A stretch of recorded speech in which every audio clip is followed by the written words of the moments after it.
Bonjour et bienvenue sur ma chaîne pour cette nouvelle vidéo dans laquelle je vais vous présenter quelques étirements que vous pouvez faire durant votre pratique du yoga. Je vais commencer déjà par vous montrer quelques étirements que vous pouvez faire en position assise. On va commencer par la posture du papillon. Donc dans cette posture, on va commencer par rapprocher les plantes de pied l'une contre l'autre. Vous pouvez bien sûr, pour faciliter cette posture, vous asseoir sur un coussin de méditation que je vous ai déjà présenté donc, dans la vidéo sur les accessoires et les équipements. Donc vous rapprochez les talons de l'entrejambe, vous mettez les mains au niveau des orteils ou des chevilles pour bien redresser le dos. Vous allez laisser les genoux se rapprocher du sol, vous maintenez votre dos bien droit, vous relâchez les épaules, le menton parallèle au sol. Et soit vous allez faire donc en position dynamique, en bougeant un petit peu les jambes de cette façon, ou alors rester en position statique en laissant les genoux se rapprocher du sol.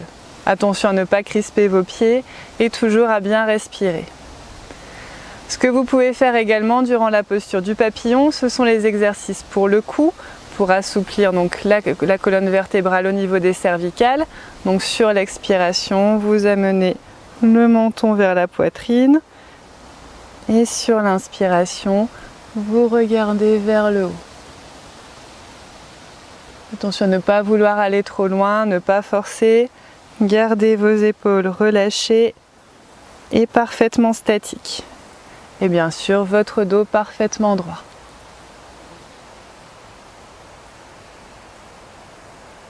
Vous pouvez ensuite revenir vers le centre et faire la même chose sur les côtés. Donc sur l'expiration, vous tournez la tête d'un côté sans trop forcer et sur l'inspiration, de l'autre côté en gardant le menton parallèle au sol.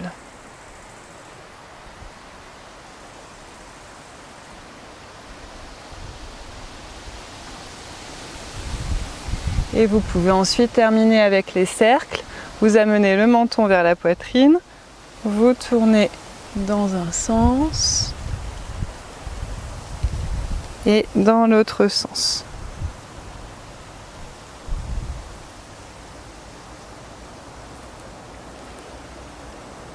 Donc de la même façon que pour toutes les postures, attention à ne pas vouloir trop rapidement rapprocher les genoux du sol, restez bien à l'écoute de votre corps, même si vous êtes comme ça au début, c'est très bien du moment que vous sentez l'étirement.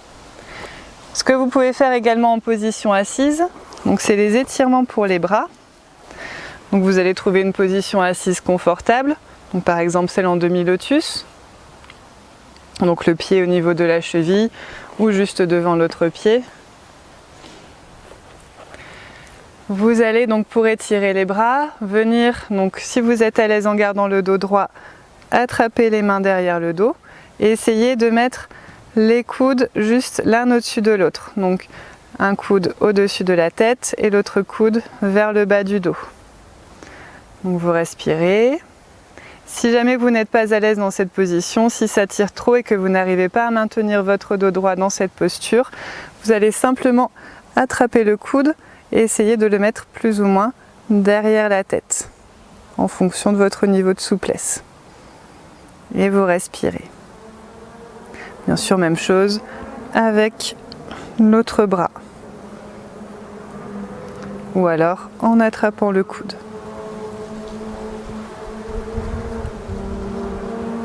Vous pouvez également travailler l'assouplissement de la colonne vertébrale en position assise. Donc sur l'inspiration, vous étirez les bras et le dos. Et sur l'expiration, vous allez pousser les bras vers l'avant, rentrer le ventre de manière à bomber le dos. Et vous utilisez toujours le ventre pour respirer. Vous sentez bien le ventre se gonfler sur les inspirations et se dégonfler sur les expirations. Ensuite, sur une inspiration, on remonte doucement, on croise les doigts derrière le dos, on étire les bras et là on va utiliser la respiration complète pour bien ouvrir la cage thoracique. Donc sur l'inspiration, vous laissez bien le ventre se gonfler, vous sentez le souffle qui vient faire gonfler la poitrine et ouvrir la cage thoracique.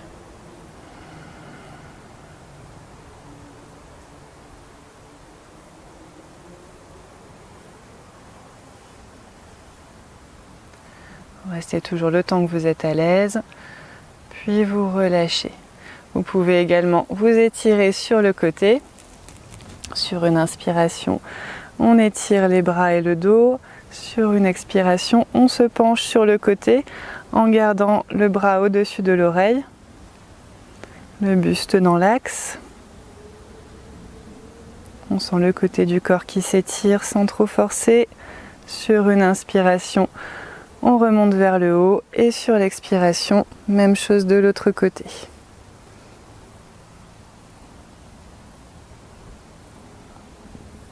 On revient vers le haut et sur l'expiration, on relâche.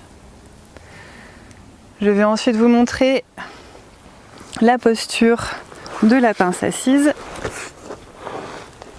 Donc là, vous n'avez plus besoin du coussin. Donc vous allez placer les jambes l'une contre l'autre, faire pointer les orteils vers le haut, basculer les fessiers vers l'arrière. Sur une inspiration, vous étirez le dos, les bras et sur l'expiration, vous laissez le bas du dos s'avancer. Quand vous sentez suffisamment l'étirement, vous relâchez. Donc soit vous allez mettre les mains au niveau des genoux, au niveau des mollets, derrière les pieds, toujours en fonction de votre niveau de souplesse. Vous pouvez aussi replier un peu les jambes si vous êtes plus à l'aise. Et vous respirez en sentant tout le bas du dos qui se gonfle sur vos inspirations. Attention à ne pas crisper les épaules ou les jambes, essayez de les relâcher au maximum. Sentez bien le bas du dos se gonfler quand vous inspirez et se dégonfler en libérant les tensions quand vous expirez. Et plus le bas du dos sera détendu, plus vous pouvez sentir le bas du dos qui s'avance tout doucement, toujours sans vouloir forcer dans cette posture.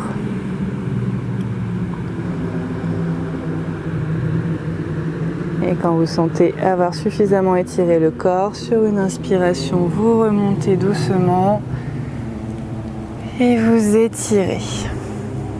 Je vous montrerai après la contre-posture qu'il faut faire donc après chaque étirement en position assise.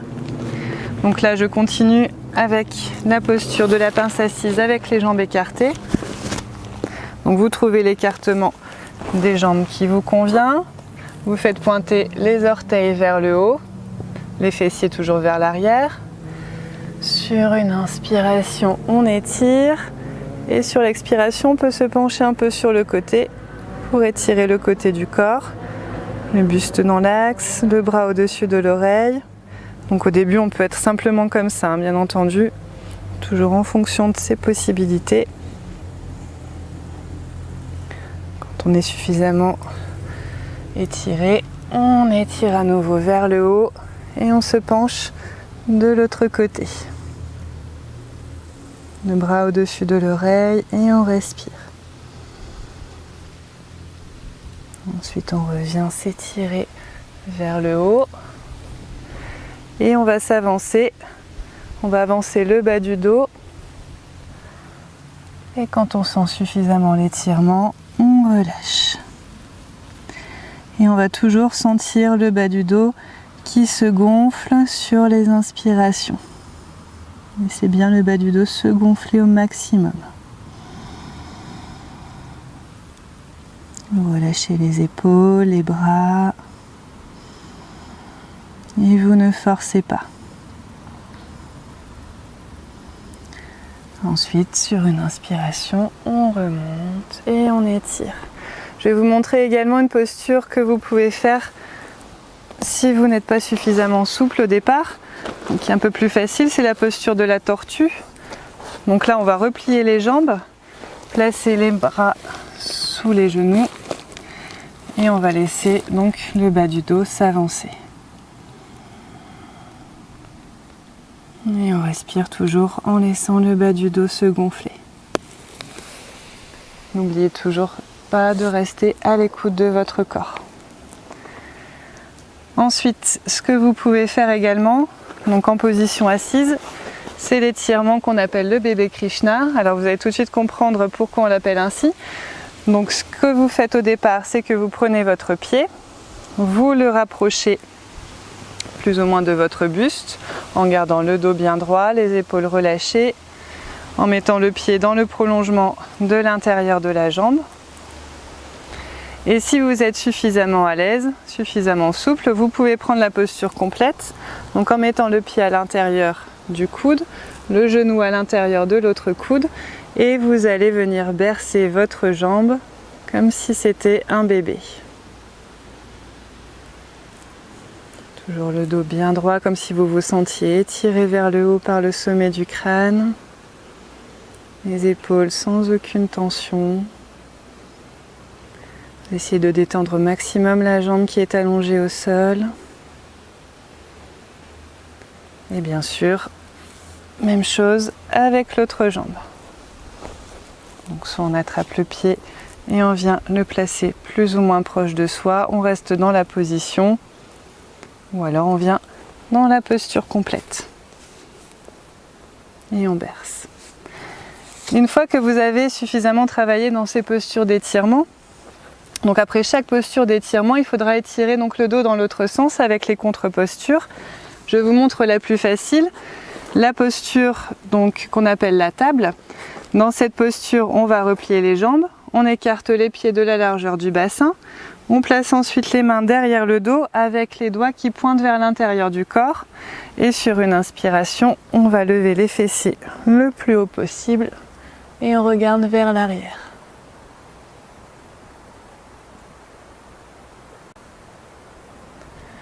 Vous pouvez aussi prendre cette posture comme une posture à part entière. Très très bonne posture également. Et si vous êtes à l'aise, vous pouvez essayer donc celle du plan incliné. Donc là, on va étirer complètement le corps. Donc on laisse les jambes étirées au sol. On place toujours les mains derrière le dos, cette fois-ci avec les doigts qui pointent vers l'arrière. Et sur une inspiration, alors, il y a un petit morceau de bois qui me gêne. Hop. Sur l'inspiration, on lève les fessiers, on étire, on essaie de plaquer les pieds au sol. On reste le temps qu'on est à l'aise, puis on repose les fessiers. Donc je pense vous avoir présenté donc la plupart des postures d'étirement que vous pouvez faire en position assise. Maintenant, je vais vous montrer ce que vous pouvez faire en position debout. Donc je vais commencer par la posture de la pince debout. Donc on va mettre les pieds à l'avant du tapis. On se sent bien droit. Le poids du corps bien équilibré à la surface des pieds. On étire. Et sur l'expiration, on laisse le bas du dos s'avancer. Et on relâche. Donc on peut plier un peu les pieds.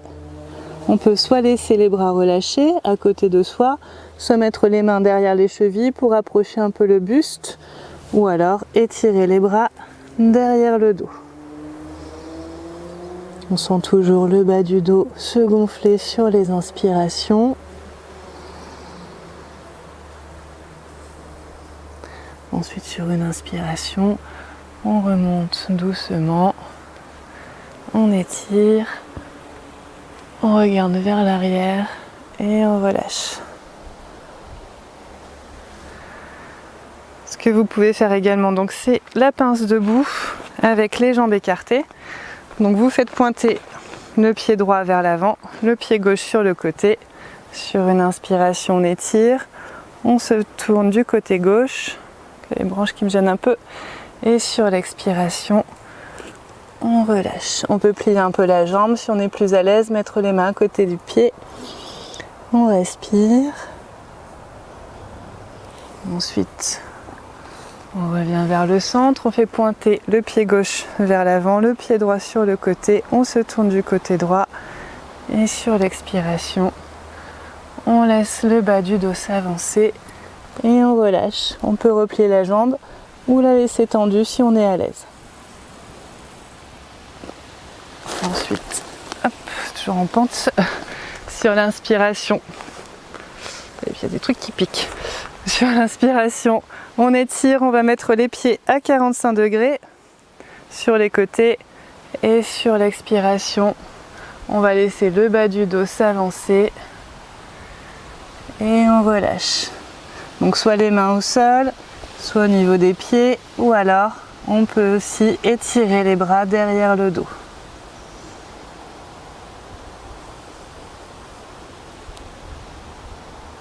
Ensuite, sur une inspiration, on remonte doucement, on étire et on relâche. Je vais maintenant terminer donc par un exercice d'assouplissement de la colonne vertébrale qu'on appelle le dos du chat. Donc pour cette posture, on va commencer par former un carré avec le corps. Donc on écarte les genoux de la largeur du bassin. On met les mains sous les épaules et tout va être dans le mouvement du bassin. Donc sur l'expiration, on va bomber le dos en regardant vers l'arrière et en avançant le bassin. On pousse bien sur les bras. Et sur l'expiration, on va mettre le bassin vers l'arrière et on regarde vers le haut pour creuser le dos. Donc on expire. Et on inspire.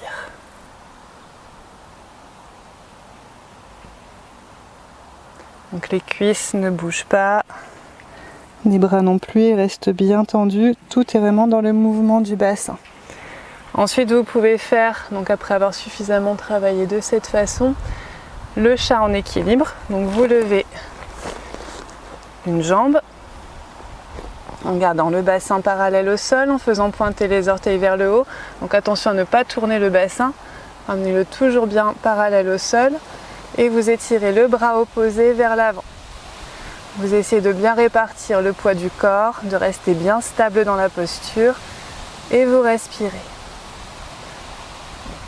Vous pouvez également faire la variation en attrapant le pied et en essayant de le lever dans la posture du demi-scorpion. Quand vous avez suffisamment travaillé, vous revenez bien dans la position initiale en gardant le bon écartement au niveau des genoux, donc juste la largeur du bassin, et bien sûr vous levez l'autre jambe, bassin parallèle au sol, les orteils qui pointent vers le bas et vous étirez le bras opposé vers l'avant. Vous pouvez faire plusieurs séries de cette façon. Quand vous avez suffisamment travaillé, vous rapprochez les genoux et vous venez dans la posture de l'enfant pour bien détendre le bas du dos. Donc vous allez mettre les fessiers sur les talons, le front au sol. Vous relâchez les épaules, les bras et vous respirez en faisant gonfler le bas du dos. Donc dans cette position, vous allez bien pouvoir sentir le bas du dos se gonfler. Si vous n'arrivez pas à garder à la fois le front au sol et les fessiers sur les talons, vous faites un petit coussin avec vos bras vers l'avant et vous posez le front sur vos bras.